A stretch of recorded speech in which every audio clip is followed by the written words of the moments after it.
On my wedding day, I looked around the hall hoping to see my best friend standing beside me, but instead I found him laughing with everyone else while avoiding my eyes. And in that moment I understood that some promises are meant to be broken. It started 6 weeks before my wedding to Sarah. 6 weeks before I was supposed to promise her everything, in front of everyone we loved. I was at Jake's bachelor party. My best friend since college, the guy who was supposed to be my best man. We were at some upscale bar downtown, the kind of place where everything costs too much and the music's too loud. I should have been thinking about Sarah, about our future, her, about the vows I'd been writing and rewriting for months. Instead, I was staring at this woman across the room. She had dark hair and wore this red dress that made everyone else disappear. When she smiled at me over her drink, something twisted in my chest. Not love, not even attraction really. Just this sick, hungry feeling that I'd been trying to ignore for months. Dude, you're getting married in 6 weeks, Jake said, following my gaze. He knew me too well. Don't even think about it. But I was already thinking about it. I was thinking about how Sarah had been stressed about wedding planning, how we'd been fighting about things like centerpieces and seating charts. How she'd been falling asleep before I got home from work, too tired to even talk. How I'd been feeling like we were roommates instead of lovers. Just one conversation, I told, just to see what it feels like to talk to someone new. That's how these things start, isn't it? With a lie tell that sounds almost reasonable. Her name was Lisa. She was in town for work, staying at the hotel upstairs. She laughed at my jokes, touched my arm when she talked, looked at me like I was the most interesting person in the room. When was the last time Sarah had looked at me like that? The guys were getting drunker, heard louder. Jake kept me warning looks but I ignored him. Lisa and I moved to a quieter corner, then to the hotel lobby, then somehow we were in the elevator. I'm getting married, I told her as the doors closed. Like that would stop what was about to happen. Like I was giving her a chance to be the responsible one since I clearly couldn't. I know, she said softly. Mentioned it. The elevator stopped at her floor. She looked at me waiting. I could have said goodnight. I could have gone back downstairs to my friends, but called an Uber, gone home to Sarah who was probably asleep in our bed dreaming about our wedding day. Instead I followed her down the hall. I won't go into details about what happened next. This isn't that kind of story, but I will say this: it wasn't worth it. It wasn't passionate or changing or any of the things that might make betrayal seem understandable. It was 15 minutes of feeling like someone else, followed by a lifetime of knowing exactly who I really was. When I got home at 4 a.m., Sarah was awake, worried. She made me coffee and asked about the party, about Jake, about whether I'd had fun. Her hair was messy from sleep, and she was wearing the old t-shirt of mine that she loved. She looked so beautiful, so trusting. I love, she said, kissing my cheek. Only 6 more weeks until we're married. I should have told her then. Should have fallen to my knees and begged for forgiveness, promised it would never happen again, done whatever it took to make it right. Instead I said, I love too. And went to shower, scrubbing my skin until it was raw, as if I could wash away what I'd done. But it didn't stop there. Because Lisa was in town for 2 more weeks. Because she texted me the next day. Because I was weak and selfish and convinced that if I was going to everything anyway, I might as well enjoy it. We met 4 more times over those 2 weeks. Each time I told it was the last. Each time I came home to Sarah planning our wedding, showing me flowers and cake samples and asking my opinion like it mattered. Like I deserved to have an opinion about anything. Jake knew. He didn't say anything directly, but he knew. I could see it in the way he looked at me, the way he got quiet when I talked about the wedding. My best friend. The guy who was supposed to stand with me on the biggest day of and I could see the disappointment in his eyes every time we hung out. 2 weeks before the wedding, Lisa went back to Chicago. We said goodbye in the hotel lobby like civilized adults. Like what we'd done was normal. Like I hadn't just destroyed the best thing in my for someone I barely knew. Take care of, she said, and I wanted to laugh. Or cry. Because I knew I was never going to be okay again. The wedding preparations continued. Sarah glowed. She talked about how perfect everything was going to be, how happy she was, how she couldn't wait to be my wife. Her parents kept telling me how lucky I was, how proud they would have me joining the family. I smiled and nodded and felt like I was going to throw. 3 days before the wedding, Jake called me. I can't do this, he said without preamble. Can't do what? I can't stand there and watch marry her knowing what did. My went cold. Jake, I've been best friend for 8 years. I've covered for, I've supported, I've been there for everything. But I can't be part of this. I can't look Sarah in the eye and pretend everything's okay when it's not. Don't understand. I understand perfectly. Cheated on the woman you're supposed to marry in 3 days. Betrayed her. And now want me to help do it again by standing there and pretending deserve her. The line went quiet. I could hear him breathing, could feel 8 years of friendship in the balance. So what are saying? I asked. I'm saying I'll be at wedding. I'll sit in the back and I'll smile for the photos and I'll shake hands and make small talk. But I won't be best man. I won't stand there and be part of the lie. He hung before I could respond. I called him back 15 times, texted him, drove to his apartment. He wouldn't answer, wouldn't see me, wouldn't take my calls. I'd lost my best friend, and the wedding was in 3 days. Sarah noticed something was wrong, of course. When I told her Jake had a family emergency and couldn't be best man, she was so understanding, so concerned. She helped me call my brother Mike to step in, helped me figure out the logistics, held me when I pretended to be upset about Jake's family situation. It'll be okay, she whispered, stroking my hair. Jake will be there in spirit. And Mike will do a great job. Everything's gonna be perfect. Perfect. Right. The night before the wedding I couldn't sleep. I kept thinking about what Jake had said, about the look in Sarah's eyes when she talked about our future. About the vows I'd written that felt like lies in my pocket. I considered calling it off, just walking away, disappearing, letting everyone think I was the coward who couldn't commit instead of the cheater who already had. But I was selfish even then. I didn't want to face the questions, the explanations, the looks of pity and disgust. I didn't want to be the guy who left his bride at the altar. So I convinced that what happened with Lisa didn't count. It was over, it was in the past, Sarah would never know. I could be a good husband going forward. I could make it to her in 1,000 small ways over the years. I was still telling these lies as I stood at the altar the next morning, watching Sarah walk down the aisle in her grandmother's dress. She was radiant, glowing, her the most beautiful woman I'd ever seen. When she reached me, she was crying happy tears. "I love so much," she whispered as her father placed her hand in mine. That's when I looked and saw Jake in the back row. He was there like he'd promised, dressed in his best suit, sitting with our college friends. But when our eyes met, he looked away immediately, not angry, not disgusted, just sad, like he was mourning something that had already died. And in that moment, standing there holding Sarah's hands while she smiled at me with complete trust and love, I finally understood what I'd really done. I hadn't just cheated on Sarah. I hadn't just broken her trust, I'd broken. The ceremony was beautiful. Everyone said so afterward. The photos came out perfectly. Sarah looked like a princess, I looked happy, our families beamed with pride. If saw the pictures, think it was the perfect wedding. But I knew the truth. I knew that when the pastor asked if I would love and honor Sarah all the days of I'd already failed. I knew that when I said, "I do," I was lying to everyone in that room, but mostly to the woman who deserved so much better than me. During the reception, I watched Jake laugh with our friends, dance with his girlfriend, give a toast that was beautiful and heartfelt, and completely avoided mentioning our friendship. He was gracious, kind, everything a good man should be. For 3 months after the wedding, I actually believed I'd gotten away with it. Sarah and I honeymooned in Italy. She posted pictures of us kissing in front of the Colosseum, holding hands in Venice, laughing over in Tuscany. Everyone commented about how happy we looked, how perfect we were together. And we were happy in a way. Sarah was glowing, planning our future, talking about buying a house and maybe starting a family. I into being the perfect husband. I brought her flowers, surprised her with dinner reservations, listened to her talk about work and her friends and her dreams. But it was all performance. Every I love, every tender moment felt like I was acting in a play where I didn't know my lines. The guilt sat in my chest like a stone, getting heavier every day. Jake still wouldn't talk to me. He'd moved across town shortly after the wedding, started dating someone new. When we ran into each other at mutual friends' gatherings, he was polite but distant. Civil, like I was an acquaintance instead of someone who'd been in his wedding party 2 years earlier. Sarah noticed, of course. She kept asking what happened between us, why Jake seemed different, if we'd had some kind of. I kept making excuses. Work stress, different stages, growing apart. She'd nod and suggest we invite him and his new girlfriend over for dinner, try to reconnect. The thought of sitting across a table from Jake while he watched me lie to my wife made me physically sick.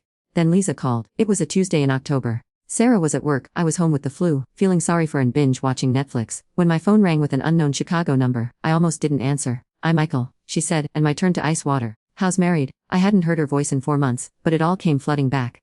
The hotel room, the lies, the sick feeling in my stomach when I came home to Sarah. "Can't call me," I whispered, like Sarah might somehow hear through the walls.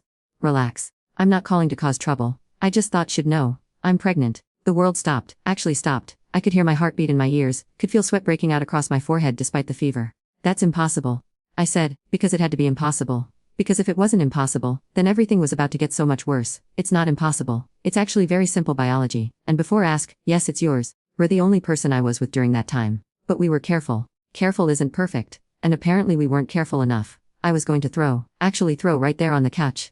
"What do you want?" I asked.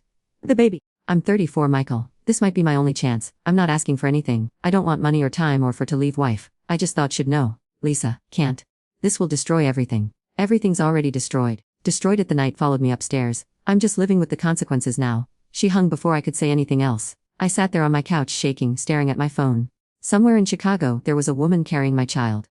A child that would grow knowing their father was a cheater, a liar, someone who'd betrayed the person he was supposed to love most. I thought about not telling Sarah. Just letting Lisa raise the baby alone, sending money secretly, pretending it never happened. But I knew I couldn't do that. The secret was already eating me alive and now it had teeth.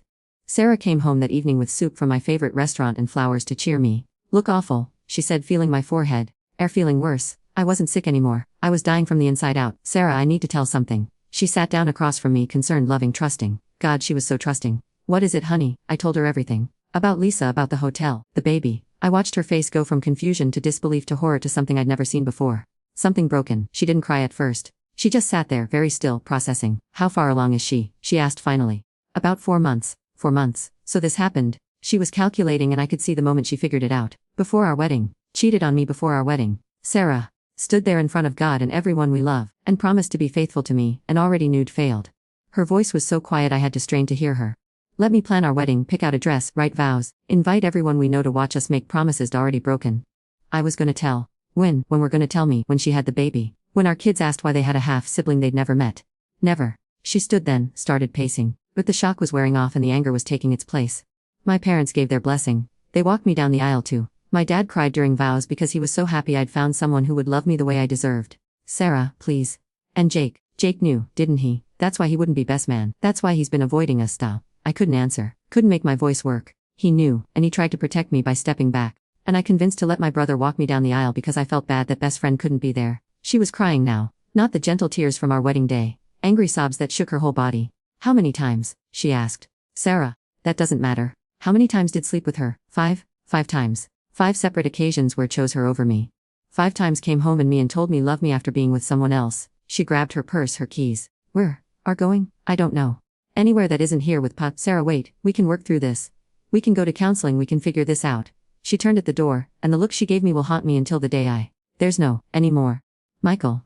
There's me and there's the family made with someone else. But there's no. She left, just walked out of our apartment, out of our marriage, out of my. I called her phone 50 times that night.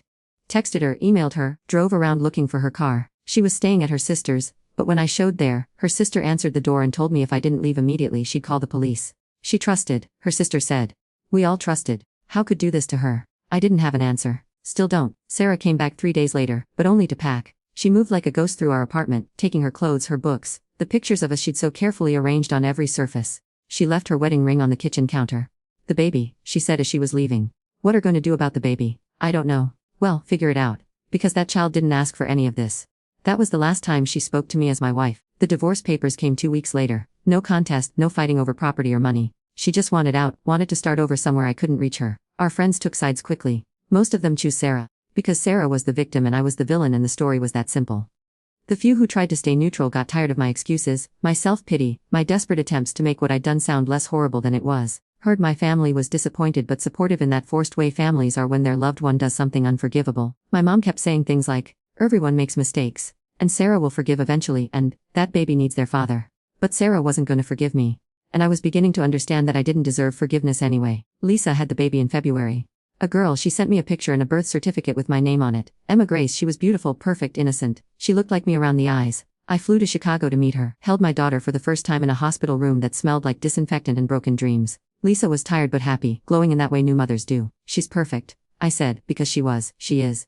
And she deserves better than this situation, but this is what we've got. I want to be involved, I want to support both of us, I know, and we'll figure that out. But Michael need to understand something. This isn't a second chance. This isn't opportunity to be a better person. Don't get to use Emma to feel better about what did to Sarah. She was right. Even holding my newborn daughter, all I could think about was Sarah. About how she should have been there, how she should have been the one having my children, how I'd thrown away the only woman I'd ever really loved for 15 minutes with a stranger.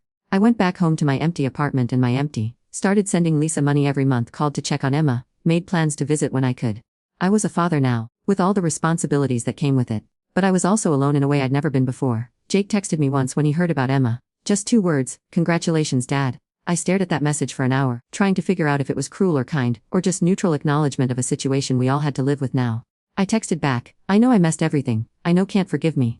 But I miss my best friend. It's been 2 years since my daughter was born. 2 years since my marriage ended. 2 years of learning what it means to live with consequences that never stop coming. Emma is walking now saying, Dada, when I call on FaceTime, running to me when I visit Chicago every other month. She's the light of my and my biggest regret rolled into one perfect, innocent package. Every time I look at her, I see everything I destroyed to bring her into existence. Lisa and I have worked out a routine. I send money, I visit when I can. I try to be present in whatever way apart, time father living 1,000 miles away can be. She's been more gracious about the whole situation than I deserve. She started dating someone last year. A teacher named David who's patient with Emma and polite to me and everything I should have been. He's a good man. Lisa told me during my last visit watching David push Emma on the swings at the playground. He knows about how Emma came to be, and he loves her anyway. I wanted to him for being better than me but I couldn't. He was just doing what decent people do, loving a child who needed love, supporting a woman who deserved support, being present in all the ways I couldn't be. Sarah remarried 6 months ago. I found out through social media because I'm weak and can't stop checking her Instagram even though every post is like it in my chest. Her new husband is a doctor, pediatric surgeon. They met through her work at the hospital where she's a nurse now. She moved to Portland after our divorce, started over completely. In the wedding photos she looks happy. Actually happy, not the forced happiness I remember from our last months together. She's pregnant now. Due in the spring, I saw the announcement post last week, a picture of tiny baby shoes next to a positive pregnancy test with the caption, "Coming soon. Our little miracle." Her husband commented with heart emojis and promises about being the best dad ever. Her parents commented about being excited for their first grandchild. Their first grandchild, like Emma, doesn't exist. Like the child I created through betrayal doesn't count as part of Sarah's former. And maybe she doesn't. Maybe when destroy something that completely forfeit the right to be remembered as part of the story. I thought about commenting something, anything. Just to remind the world that I existed, that I'd been part of Sarah's once. But what would I say? Congratulations on building the should have had with me. Sorry I blew our future for someone I met at a bar. I didn't comment. I just stared at that picture for an hour, thinking about how Sarah was going to give some other man the children we'd talked about having, the family we'd planned that I'd thrown away. Work keeps me busy. I got promoted last year, partly because I have nothing else in my to focus on. I make good money, live in a nice apartment, travel for business. On paper, I'm successful. In reality, I'm just filling time until I tried dating for a while. Went out with women I met through work, through apps, through the few friends who still talk to me. But every conversation felt hollow. How to explain to someone new that divorced because cheated on wife and got another woman pregnant? How to build trust with someone when know exactly how easily that trust can be broken? Most of the time, I just told them I wasn't ready for anything serious, which was true in its way. I'll never be ready again. Jake got married last month. I wasn't invited, obviously. I saw the pictures on mutual friends' social media. He looked happy, surrounded by all our old friends. His new wife beautiful in white. Our college roommate was his best man. The guy who used to be my backup for everything important had found someone to take my place. There was one picture where I could see him laughing at something someone said, head thrown back, completely carefree. I realized I hadn't seen him laugh like that since before my bachelor party, before he knew what kind of person I really was. I wonder sometimes if he tells stories about college, about our friendship, about all the good times we had before I ruined everything. Or if he's just erased me completely, told his wife he had a friend who turned out to be someone he'd misjudged. Maybe that's healthier. Maybe forgetting me is the kindest thing he could do for himself. My parents keep pushing me to move to Chicago, to be closer to Emma, to try to build something resembling a normal family with Lisa. They don't understand that Lisa doesn't want that she's building a real family with David, that my role in Emma's is important but limited.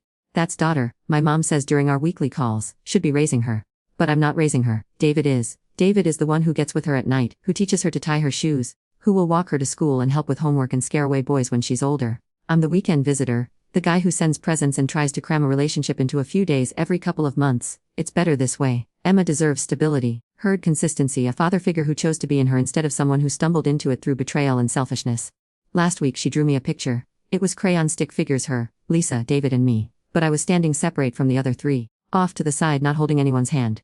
When Lisa asked her about it, Emma said, "That's Daddy Michael. He lives far away." Even at 2 years old, she understands the shape of our family. Understands that I'm the satellite, orbiting around their real, but never really part of it. I keep that drawing on my refrigerator anyway. Sometimes I run into people from my old, Sarah's friends, people from our wedding, colleagues who knew us as a couple.